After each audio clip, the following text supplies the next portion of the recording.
بندھی ہوئی ہے جو میری کل زندگی ہے، جاؤ اس کا دودھ دوہ لو تاکہ تمہاری پیاس بجھ جائے۔ گیا، اس نے اس کا دودھ دہا اور پانی کی شکل میں اس کو پی لیا، اس کی پیاس بجھ گئی۔ اس کے بعد اس خاتون نے کہا کہ دیکھو پورا جگہ کے اوپر چاقو رکھا ہے، اس چاقو کو لے کے جاؤ، یہ میری جو کل زندگی ہے، یہ بکری میری طرف سے تم قربان کر دو، اس کے گوشت کو تم ٹکڑے ٹکڑے کرو تاکہ تمہارے لیے میں کھانا تیار کر دوں، کھا لو۔ کوئی اور راستہ نہیں ہے۔ گیا بادشاہ، اس نے اس بکری کو ذبح کر دیا اور پھر اس کا گوشت لا کے دیا اس خاتون کو۔ اس خاتون نے گھنٹہ ڈیڑھ گھنٹہ میں تیار کر دیا، اس نے کھانا کھا لیا۔ اور اب ظاہر ہے کہ اس جنگل میں اگر کچھ بھی نہ ملے، زمین کے اوپر اس کو خیمہ ہی مل جائے تو سب سے بڑی نعمت۔ اس کو رات میں وہیں پہ نیند آ گئی۔ صبح میں اب یہ پھر اپنے گھوڑے پہ بیٹھ کے نکلا، اور اب چونکہ روشنی پھیل چکی تھی اس کو راستہ یاد آتا گیا، اور پھر یہ واپس اپنے محل کی طرف آ گیا۔ سارا لشکر ڈھونڈ رہا تھا، اور جب یہ اپنے مقام تک پہنچا سارے لشکری بھی اس کے مل چکے تھے، اور اب یہ سب کو لے کے اپنے دربار میں آ کر بیٹھا۔ اس نے سارے درباریوں کو خطاب کر کے کہا کہ بتاؤ ایک مسئلہ میں تم سے پوچھ رہا ہوں، ایسا ایسا میرے ساتھ ہوا ہے، ایک خاتون نے مجھے اس بکری کے ذریعے سے میری پیاس بھی بجھائی ہے، میرا پیٹ بھی بھرا ہے، اب بتاؤ میں اس خاتون کو کیا اجرت دوں؟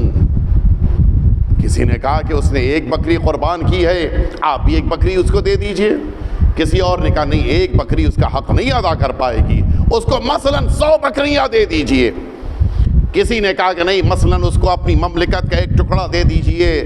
یہاں تک کہ آخر میں بادشاہ نے کہا نہیں، تم میں سے کسی کی رائے مجھے پسند نہیں آئی، اس لیے کہ میں تمہاری رائے پہ عمل کروں گا تو اس کا حق ادا نہیں ہوگا، بلکہ اس خاتون کا حق تو یہ ہے کہ چونکہ اس نے میرے لیے اپنا سب کچھ دے دیا ہے، لہٰذا اگر میں پوری مملکت بھی اس کے حوالے کر دوں تب بھی اس خاتون کا حق نہیں ادا ہو سکتا ہے۔ اور یہ جملہ کہنے کے بعد امام فرماتے ہیں، اے مہدی بحر العلوم بتاؤ، امام حسین نے میدان کربلا میں اللہ کے سامنے جو کچھ پیش کیا تھا تو سب کچھ دے دیا تھا یا کچھ بچا لیا تھا؟ کیا نہیں، امام حسین نے تو سب قربان کر دیا تھا، بھوک پیاس یہ تو سب برداشت کیا ہے، اولاد کی قربانی، اصحاب کی قربانی، خود اپنی جان کا نذرانہ، حتیٰ اہل حرم میں سیدانیوں کا پردہ، امام سجاد کی اسیری، بیویوں کا اسیر ہونا، بچوں کا مظلومیت کے ساتھ ظلم سہنا، یہ ساری چیزیں امام حسین نے کچھ بچایا نہیں تھا، سب کچھ اللہ کے لیے قربان کر دیا تھا۔ مولا فرماتے مہدی بحر العلوم تم نے خود کہہ دیا، اب جب امام حسین نے سب کچھ اللہ کے لیے دے دیا تو اب اللہ خدائی کے علاوہ اگر سب کچھ حسین کو عطا کر دے تو تعجب نہ کرنا، تو جب اللہ نے سب کچھ حسین کو دے دیا ہے تو حسین اپنی راہ میں بہنے والی آنکھوں کے اشکوں کی بنا پہ اگر جنت دے دے تو یہ نہ کہنا کہ بہت دے دیا، بلکہ جو کچھ تھا اس میں سے کچھ عطا کیا ہے۔ ایک دفعہ مل جل کے صلوات بھیج دیا۔ آپ نے غور فرمایا، آقا جو کچھ بھی اب دیں گے اعتراض کا حق نہیں ہے، اس لیے کہ امام کے پاس اب سب کچھ ہے۔ اور کسی موقع پہ اگر مہلت ملی تو عرض کروں گا کہ امام حسین کو اللہ نے جو کچھ دیا ہے وہ سب سے مختلف ہے، بقیہ کہیں پہ بھی آپ کو یہ چیزیں نہیں دکھائی دیں گی۔ بس ایک واقعہ عرض کر کے آج کی گفتگو کو مجھے مکمل کرنا ہے۔ سید مہدی بحر العلوم علیہ رحمت والرضوان کا میں نے تذکرہ کیا آپ کی خدمت میں، آئیے میں آپ کی خدمت میں اس واقعے کو بھی پیش کروں کہ جو سید مہدی بحر العلوم کی زندگی کا ایسا واقعہ ہے کہ جس کی بنا پہ آج یہ نام سارے لوگوں تک پہنچ گیا۔ واقعہ کیا ہے؟ آپ نے یقیناً ابھی 2 سال پہلے یہ ایک قافلہ سرزمین کربلا پہ ہر سال آتا ہے، اس کا نام سنا ہوگا کہ جب یہ صحن امام حسین میں داخل ہو رہا تھا تو چھت کا کچھ حصہ وہاں کے اوپر، وہ تقریباً وہ برج وہاں کے اوپر تھا، اس کا کچھ حصہ گر گیا تھا، اور وہ افراد کے جو اس قافلے کے ساتھ ساتھ چل رہے تھے ان میں سے کچھ لوگ سرکار سید الشہداء کے حرم میں شہید ہوئے تھے۔ اگر آپ کو یاد ہو عاشور کے دن 2 سال پہلے یہ واقعہ ہوا تھا، یعنی یہ عاشور کا دن پورے 2 سال ہو گئے۔ یہ قافلہ کون سا ہے؟ یہ قافلہ ہے طویریج کا، یہ جو ہم اپنی زبان طویریج کہتے ہیں، طویریج ہے در واقع۔ یہ وہ گاؤں ہے کہ جو سرزمین کربلا کے پاس میں ہے۔ اس گاؤں والے عاشور کے دن سب نکل پڑتے ہیں اور آتے ہیں ظہر سے پہلے کربلا معلی، اور پھر ایک خاص مرکز ہے، اس مرکز سے یہ سب آگے بڑھتے ہیں اور امام حسین کے حرم کی طرف آتے ہیں۔ یہ طویریج وہی گاؤں ہے کہ جس گاؤں میں 3 قبیلے رہتے ہیں کہ جن میں سے ایک قبیلہ بنی اسد کا بھی ہے۔ یہ وہی قبیلہ ہے کہ جس قبیلے سے سرکار سید الشہداء نے زمین کربلا خریدی تھی، اور یہی وہ قبیلہ ہے کہ جو شہادت کے بعد سرزمین کربلا پہ آیا تھا 12 محرم، اور بعض روایتوں میں 13 محرم ہے، کہ جس قافلے کے بعض افراد نے، جوان عورتیں، حتیٰ بچے موجود تھے، جوان مرد موجود تھے، ان سب نے میدان کربلا میں آقا کو دفن کرنا چاہا تھا، اور چوتھے امام تشریف لائے تھے، اور چوتھے امام نے بعض شہداء کے دفن کے موقع پر ان سے مدد لی تھی، لیکن 2 شہداء ایسے ہیں کہ جن کی شہادت کے بعد دفن کے موقع پر امام سجاد نے مدد نہیں لی تھی۔ وہ مصائب کے موقع پہ اگر موقع ملا تو عرض کروں گا۔ یہ قافلہ ہے طویریج کا، ہر سال آتا ہے، اور ان کے ماتم کا انداز مختلف ہوتا ہے۔ عراقیوں کا 2 طرح کا ماتم ہوتا ہے، شاید آپ نے بھی دیکھا ہوگا اور شاید آپ لوگوں کو بھی تعجب محسوس ہوا ہوگا اربعین کی زیارت پہ جب آپ گئے ہوں گے۔ عراقی 2 طرح کا ماتم کرتے ہیں، ایک ہاتھ سے سینے پہ ماتم اور ایک پیر کا ماتم۔ یہ پیر کا ماتم چونکہ ہمارے وہاں رواج نہیں ہے، لہٰذا ہم لوگ دیکھتے تو تعجب ہوتا ہے کہ یہ کیا ہو رہا ہے۔ مجھے یاد ہے کہ قافلے میں ایک بار جب اسی کوفے میں ہم لوگ جا رہے تھے، لوگوں نے دیکھا کہ کچھ لوگ پیروں سے ماتم کر رہے ہیں، تو تعجب سے پوچھا مولانا یہ کیا، یہ تو مذاق ہے۔ تو وہ ان کا ایک خاص انداز ہے ماتم کا، پیر کا ماتم اور ہاتھ کا ماتم۔ تو جب پیر کا ماتم کر رہے ہو تو ہاتھ کا ماتم نہیں کرتے، اور جب ہاتھ کا ماتم کر رہے ہیں تو پیر سے نہیں کرتے۔ یہ ان کا خاص طریقہ ہے۔ لیکن یہ طویریج کا قافلہ وہ ہے کہ جو ایک ہی ساتھ ہاتھ کا بھی ماتم کرتے ہیں، پیر کا بھی ماتم کرتے ہیں۔ شاید میرے اس جملے سے آپ نے محسوس کیا کہ ان کا ماتم سخت ہوتا ہے، یعنی اب ہر ایک کے لیے ان کے درمیان شامل ہو کے ماتم کرنا ممکن نہیں ہوتا۔ لہٰذا یہ خواتین اور یہ بوڑھے ساتھ ساتھ چل رہے ہوتے ہیں، لیکن یہ جوان اس طرح کا ماتم کرتے ہوئے جاتے ہیں، اور اسی لیے چونکہ پورا گاؤں آتا ہے، کوئی اس دن گاؤں میں باقی نہیں بچتا، سب آتے ہیں۔ نتیجہ یہ ہوتا ہے کہ بڑی تعداد ہوتی ہے، اتنا بڑا مجمع ہے، تو جب یہ ماتم کرنے کے لیے نکلتے ہیں کربلا کی شاہراہوں کے اوپر تو راستے بلاک کر دیے جاتے ہیں، کوئی اس راستے کو بند ہے تو اندر جا کے ان کے ساتھ شامل نہیں ہو سکتا، اور پھر یہ جاتے ہیں سرکار سید الشہداء کے حرم، پھر بین الحرمین آتے ہیں، پھر سرکار ابو الفضل عباس کے حرم میں آ کے پھر یہ ماتم اپنا مکمل کرتے ہیں۔ وہاں تک راستے میں بیچ میں کوئی شامل نہیں ہو سکتا۔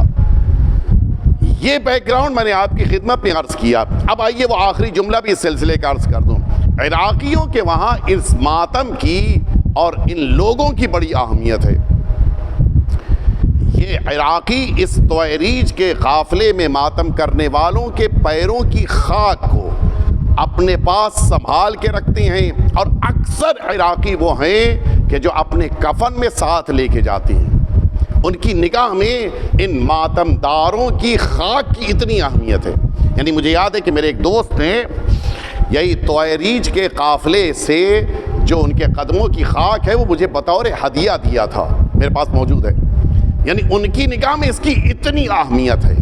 آپ نے غور فرمایا آخر کیوں ان عزاداروں کی خاک کو اتنی اہمیت؟ یہ لوگ بھی یہ جو طویریج کے قافلے والے ہوں پیشانی کے اوپر اور اپنے بدن کے اوپر مٹی بھی لگاتے ہیں، اور جہاں سے گزر رہے ہوتے ہیں وہاں کی مٹی بھی، ظاہر ہے پیر کا ماتم ہو رہا ہے تو مٹی بھی، خاک بھی اڑتی ہے۔ کیوں اتنی اہمیت ہے ان کے پیروں کی خاک کی؟ اس کی وجہ یہ واقعہ جو میں عرض کر رہا ہوں۔ وہ واقعہ کیا ہے؟ مرحوم علامہ سید مہدی بحر العلوم علیہ رحمت والرضوان اپنے زمانے کے مسلم الثبوت مجتہد تھے، بڑی جلیل القدر شخصیت۔ یہ ہر سال نجف اشرف سے کربلا آتے تھے اور عاشور کا پورا دن امام حسین کے حرم میں گزارتے تھے۔ ایک سال یہ مسافر خانے سے نکلے تھے اور یہ طویریج کا قافلہ دوپہر کا وقت ہو چکا تھا. یہ البتہ پہلے گزشتہ زمانے میں یہ قافلہ 12 محرم کو آتا تھا، لیکن اب اس 12 محرم کو جو امام حسین کے دفن کے لیے آئے تھے اس کی یاد میں یہ قافلہ 12 کو نہیں اب 10 کو آتا ہے. اس کی وجوہات ہیں جو انہوں نے تاریخ تبدیل کی، لیکن بہرحال ابھی بھی بڑی اہمیت ہے اس قافلے کی. مرحوم علامہ سید مہدی بحر العلوم اپنے مسافر خانے سے نکلے تھے اپنے شاگردوں کے ساتھ، اور اچانک راستہ بند کر دیا گیا، اس لیے کہ طویریج کا اس زمانے سے راستہ بند کیا جاتا تھا. یہ طویریج کا قافلہ گزر رہا تھا اور اب سب لوگ اپنی اپنی جگہ کے اوپر ٹھہرے ہوئے ہیں تاکہ وہ قافلہ گزر جائے، پھر اس کے بعد امام حسین کے حرم کی طرف آگے بڑھیں. مرحوم علامہ سید مہدی بحر العلوم وہ بھی ٹھہرے ہوئے تھے اپنے شاگردوں کے ساتھ کہ یہ قافلہ گزر، احترام ہے عزاداروں کا، ایسا تو نہیں ہے کہ میں پڑھا لکھا ہوں تو ان کو ہٹا کے مجھے گزر جانا ہے. وہ بھی کھڑے ہوئے تھے. اچانک انہوں نے اپنے سر کا عمامہ اتارا اور اپنے دوش کی یہ عبا اتاری، اور اس کے بعد یہی قبا پہنے ہوئے طویریج کے ان جوانوں کے درمیان داخل ہوئے.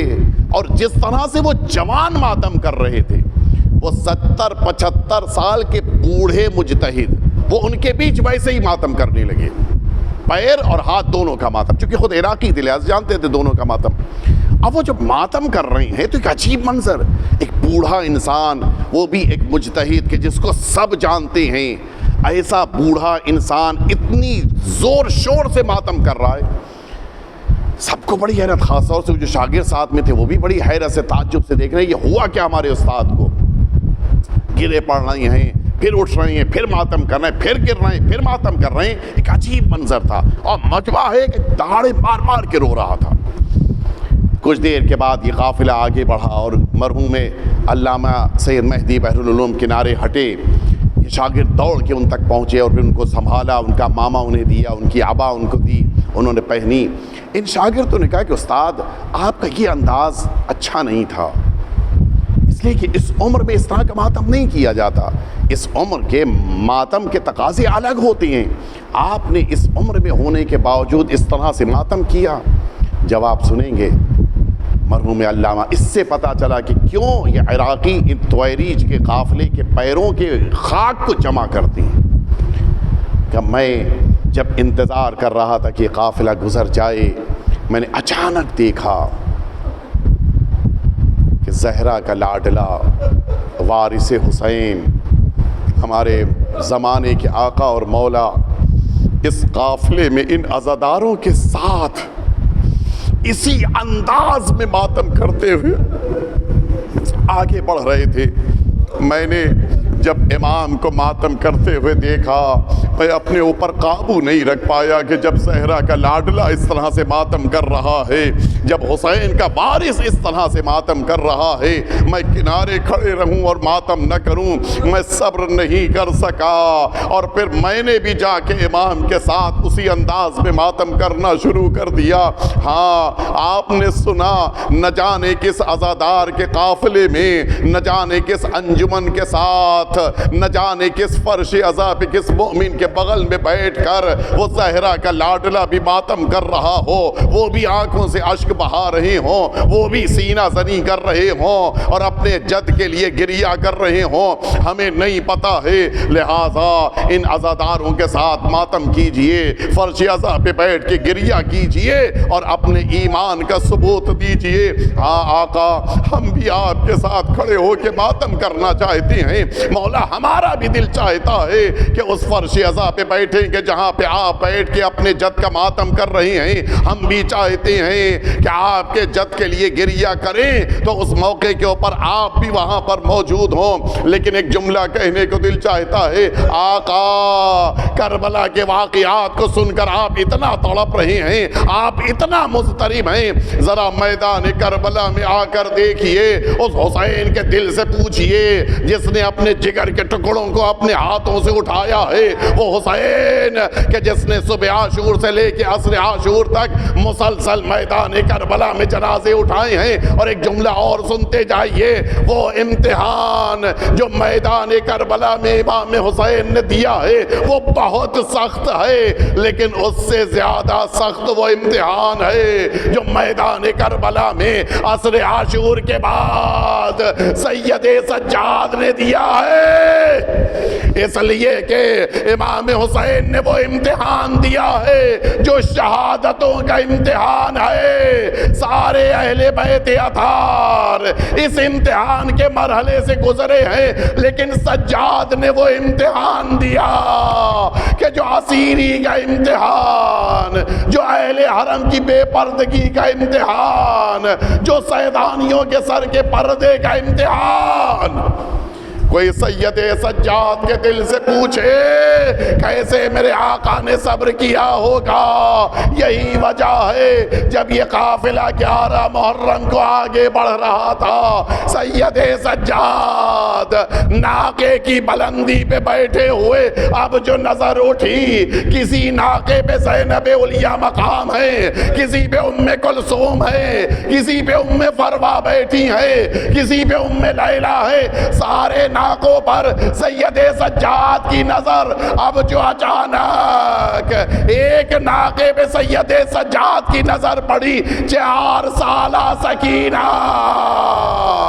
اکیلے ناقے پر بیٹھی ہوئی۔ وہ بھی جملہ سنو گے جو مقتل میں لکھا ہے، سکینہ پشت کے بل ناقے پہ لٹایا گیا، رسیوں سے ننھے سے بدن کو باندھا گیا۔ اب جو ناقہ آگے بڑھتا تھا، سکینہ آواز دیتی تھی، اے پھوپھی اماں میرا بدن لہو لہان ہو گیا۔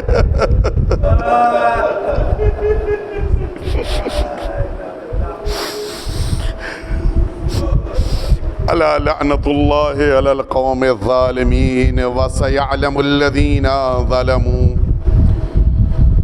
ای منقلب ینقلبون الہی بحق الزہراء و ابیہا و بعلہا و بنیہا والسر المستودع فیہا ان تصلی علی محمد و آل محمد۔ پروردگار ہم سب کے آقا اور مولا کے ظہور میں تعجیل فرما، ہم سب کو حضرت کے خدمت گزاروں میں غلاموں میں شمار فرما۔ پروردگار حضرت کی بارگاہ میں ہم سب کی طرف سے تعزیت و تسلیت پیش فرما۔ پروردگار جو مؤمنین اور مؤمنات بیمار ہیں ان سبھی کو شفائے کامل و عاجل عطا فرما۔ پروردگار فرش عزا کے خدمت گزار جہاں جس لباس میں بھی ہیں ان سبھی کی توفیقات میں اضافہ فرما۔ تمام ماتمدار، تمام آنسو بہانے والے مؤمنین، تمام ذکر کرنے والے، تمام مجلسوں میں بیٹھنے والے ان مؤمنین کی توفیقات میں اضافہ فرما۔ پروردگار اس کورونا کے شر سے تمام مؤمنین کو نجات عنایت فرما۔ ربنا تقبل منا انک انت السمیع العلیم۔ التماس ہے ایک دفعہ سورہ حمد اور 3 دفعہ سورہ توحید کی تلاوت فرما کے اس انجمن سبیل اصغری کے تمام عہدیداران کے جو اس دنیا سے اٹھ گئے اور ان کے خاندان کے بھی تمام مرحومین اور حاضرین مجلس کے خاندان کے تمام مرحومین ان سبھی کو ایصال فرما دیں۔ اعوذ باللہ من الشیطان الرجیم، بسم اللہ الرحمن الرحیم۔